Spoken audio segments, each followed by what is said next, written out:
Anda mungkin belum pernah melihat adegan ini, orang ini berpose. Tapi itu tidak semua hal aneh di sini. Setiap kali keluar, anak-anak di desa harus mengenakan tas di atas kepala.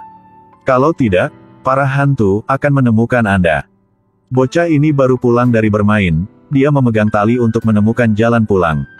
Saat itu, tali tiba-tiba bergetar, bocah ragu-ragu maka tas di kepalanya terbang ke langit. Dia buru-buru berlari ke rumah, di tengah jalan bocah itu dengan gugup melihat. Tiba-tiba tali itu jatuh ke tanah, sebelum dia bisa bereaksi, ujung tali yang lain ditarik. Dia menoleh untuk melarikan diri tetapi semuanya sudah terlambat. Dia diseret oleh sesuatu dan tubuhnya membentur pintu rumah warga. Thomas, anak laki-laki yang selalu menyelidiki kasus misterius di desa menemukan foto aneh. Ada tanda seret yang aneh di foto jadi ia mengikuti jejak untuk menyelidiki. Kemudian dia pergi ke rumah nenek Anna. Thomas menemukan bekas goresan dan noda darah di pintu. Namun ia tidak menyadari bahwa Anna dan neneknya saling memandang dengan sangat misterius, lalu ia mengikuti jejak terakhir hingga sampai di rumah seorang warga. Dia masuk ke dalam dan melihat anggota keluarga bocah duduk di meja tanpa bergerak.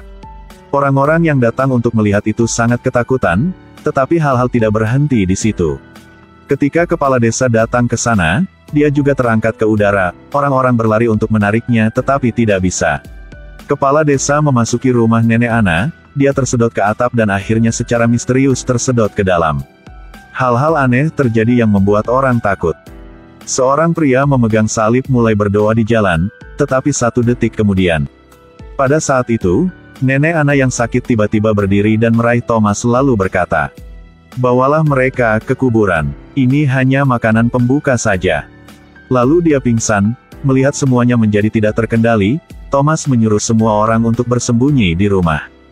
Tetapi kemudian dia menyadari bahwa Anna tidak bisa ditemukan dimanapun, dan ketika dia menemukannya, dia mengambang di udara. Pada saat ini, seseorang berlari masuk dan berkata nenek Anna dalam kondisi kritis, dan ketika mereka sedang mengobrol, Anna diseret ke kamarnya. Pada saat ini, Thomas tiba-tiba mengerti maksud dari kekuatan gelap.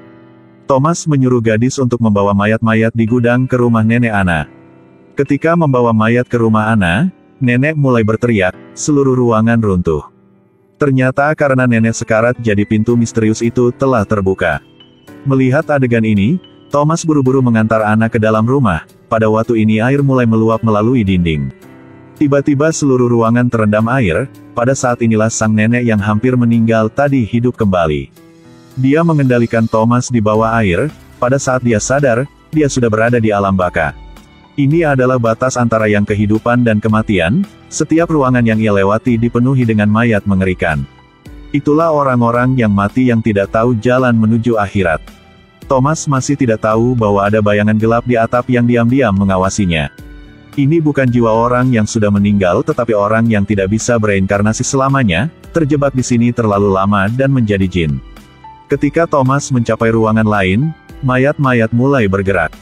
Kemudian mayat-mayat itu mengikuti Thomas, ternyata sekarang hanya Thomas yang bisa membimbing mereka ke alam baka. Melihat Thomas telah menemukan jalan keluar, bayangan di dalam mulai berlari keluar. Thomas pergi ke ujung akhir dan melihat seorang gadis berdiri di sana. Mereka mulai terbang ke udara, bayangan di bawah membentuk aura hitam di sekitar mereka. Thomas terpesona oleh gadis ini, dia benar-benar kehilangan kesadaran, tetapi ini bukan Anna karena dia menyelamatkannya keluar sebelumnya. Sementara Thomas dalam bahaya, Marchesa bergegas masuk dan menariknya keluar. Anna bergegas dan menepuk dada Thomas dan memanggil namanya. Tapi Thomas yang sedang koma juga tersadar, bayangan hitam itu juga berangsur-angsur menghilang. Keesokan harinya, setelah menyelamatkan desa, Thomas mengucapkan selamat tinggal pada Marchesa. Kemudian mengantar Anna ke desa yang terjebak dalam kematian berikutnya. Keduanya mulai membantu orang membunuh iblis. Bawa yang mati ke tempat yang seharusnya mereka tuju, agar orang yang hidup bisa tenang. Menonton adegan ini, mungkin banyak orang pasti akan meragukan siapa Anna di ruangan tadi. Ternyata, sebelumnya Thomas kembali ke gudang untuk mengambil kamera dan melihat mayat-mayat itu berpose. Tepat waktu itu, di belakang Anna muncul bayangan. Ketika Anna masuk ke dalam, dia dirasuki oleh hantu. Jadi setelah Thomas jatuh keluar angkasa, hantu itu telah meninggalkan tubuh Anna. Hantu itu kemudian mengungkapkan sifat jahatnya dan berubah menjadi Anna. Agar memikat Thomas ke alam baka bersamanya. Okelah, film berakhir di sini. Klik follow saya untuk lebih banyak video.